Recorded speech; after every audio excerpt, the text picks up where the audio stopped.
Assalamu alaikum, my dear students of class 6. This is your teacher, Miss Yusra Mughal, with another exciting and interesting lesson from your book, which is organized in a virtual class by Metropolitan School. So, my dear students, this is a story of Treasure Island. Do you know that what is a treasure? Treasure is a pile of money and jewels.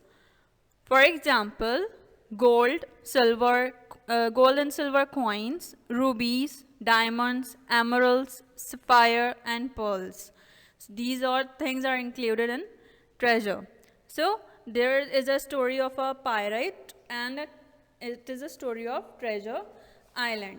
So let's start our story and reading with the very first paragraph, which is the introductory paragraph of this lesson. This is lesson number 4 on page number 19.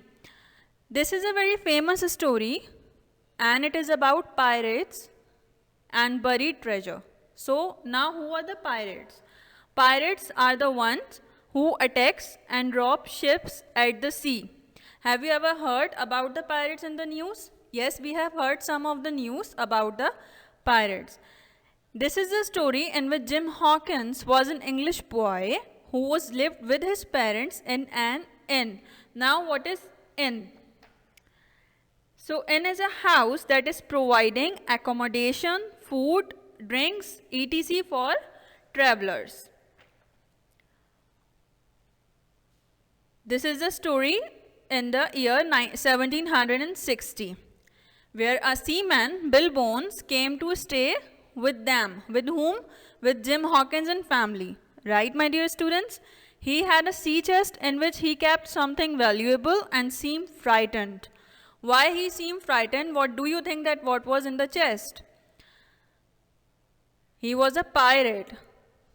Who was a pirate? The Bill Bones was a pirate, and he had a map of an island on which treasure had been buried.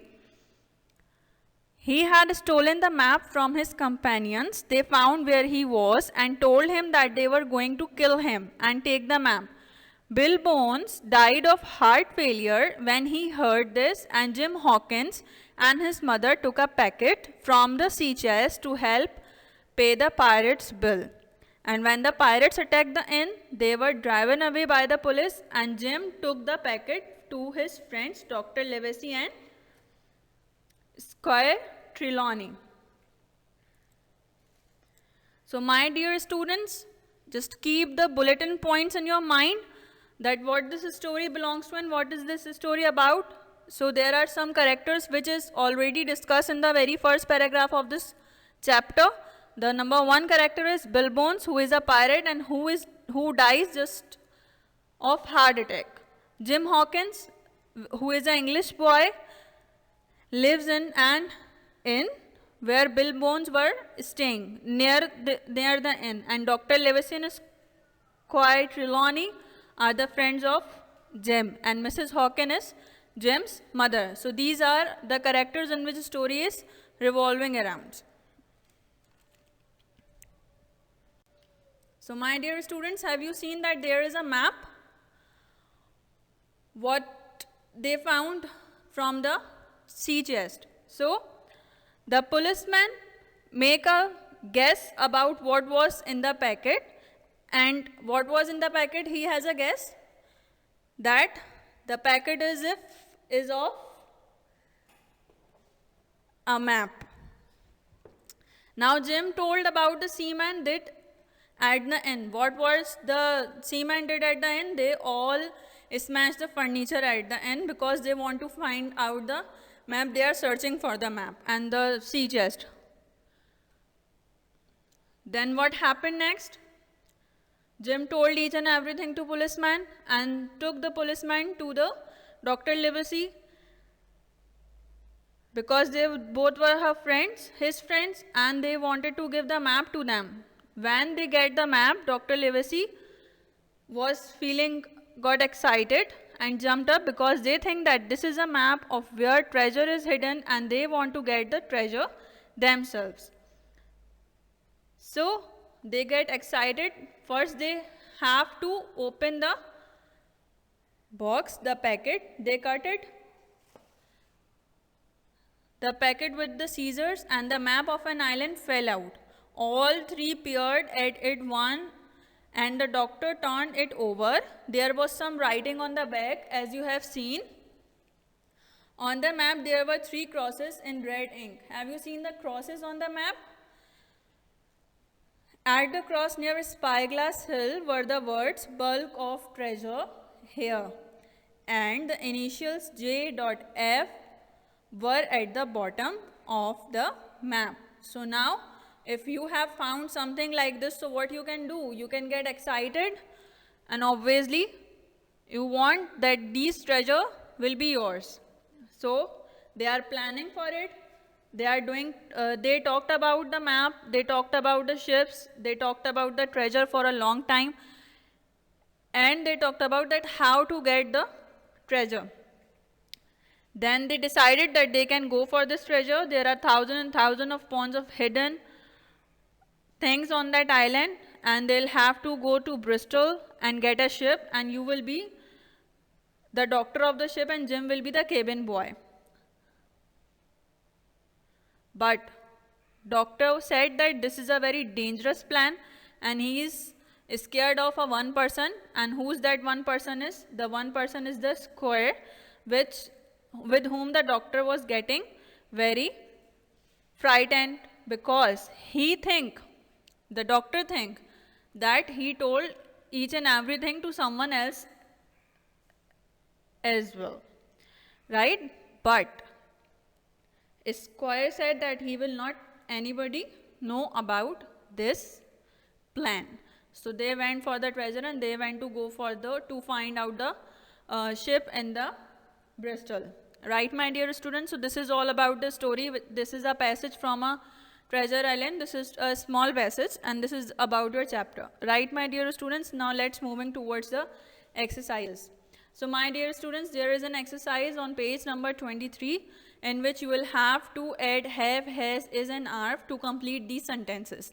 Now I have given you a table as well in which there are 2 columns are given singular and the plurals. So for the singulars, you will have to put is and has, and the plurals you will have to put are and have. I have done 10 for you, and you will also have done 10 in the copy as well, but for the practicing thing, you will have to do it all in your book, all 20 in your book. So my dear students, let's moving towards the exercise that started. Complete these sentences by adding have, has, is and are. Number 1, he is my friend. As we are talking about a singular one, a friend, so that is why I am adding is over here. I have several friends. As you have seen that there are talking about more than one, so we are adding have. She has an older sister. This is a good book. These are the best oranges. John's father has a car. You and your brother have a lot of books. This is the best thing to do. Those are the people I met last week. And number 10, it is fine today. So on the same page, there is another exercise of punctuation practice in which you will have to rewrite the sentences as they have written in examples for you as well. Right, my dear students? So there is an exercise of punctuation practice. So you will have to write it. An apostrophe is added before s to show the ownership. Ownership, that something is belong to someone, so that's why we can add apostrophe. So my dear students, there are some sentences solved by you as well. My sister's dress, have you seen that? The apostrophe. My mother's house, the old man's hat, the dog's mouth, the boy's faces, the horse's tail, the bird's wings, the girl's shout, the bird's cries, the children's shout, the children's playground, the woman's head, the man's clothes, the man's faces.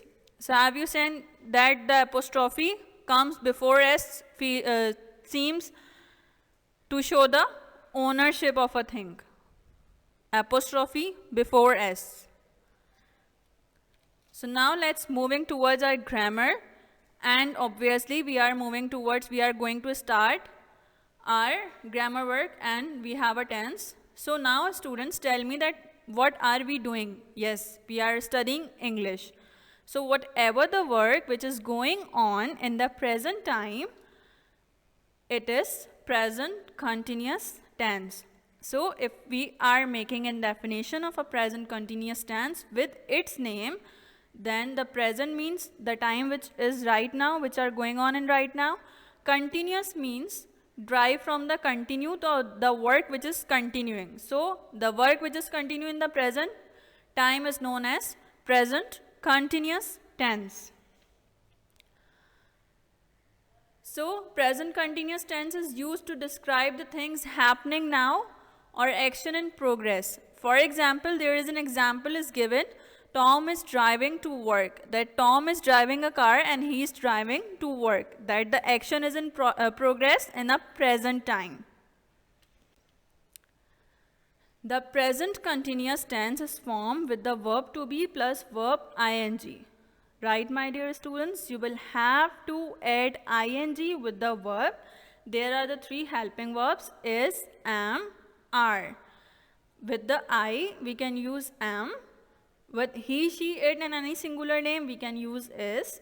And we, you, they or any plural name, we are adding are. So here are some examples also written over there. I am driving. He is working. We are studying.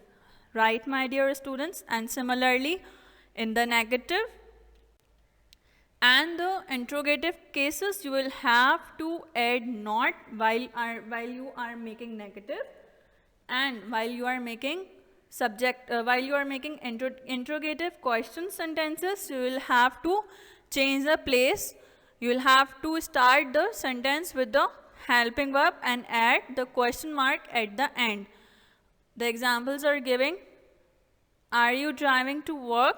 No, I am not driving. I am taking the bus. Right, my dear students? So this is the very easy tense that the work which is going on in a present time is known as present continuous tense. It means the work is in continuing. Right, my dear students?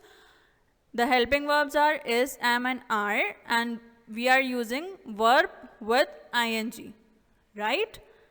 So now students, there is a time for the home assignment that you will have to do exercise of page number 23, only 10 sentences in your grammar copy. Do exercise of punctuation practice of page number 23 in your grammar copy and copy down the definition, structure and examples of present continuous tense and do the translation of present continuous tense in your grammar copy. That's all for today. Allah Hafiz.